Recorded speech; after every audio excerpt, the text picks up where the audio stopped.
মানুষ বড়ই স্বার্থপর রে, বড়ই স্বার্থপর।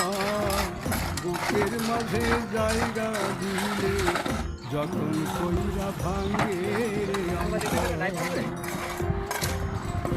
মানুষ বড়ই স্বার্থপর রে, বড়ই স্বার্থপর। বুকের মাঝে জায়গা দিলে যতন কইরা ভাঙ্গে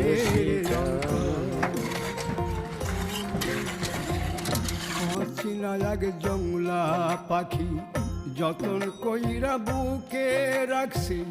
বুকের পাজর ভাঙ্গা সে যে সাজায় অন্যের ঘর রে, সাজায় অন্যের ঘর। মানুষ বড়ই স্বার্থপর রে, বড়ই স্বার্থপর।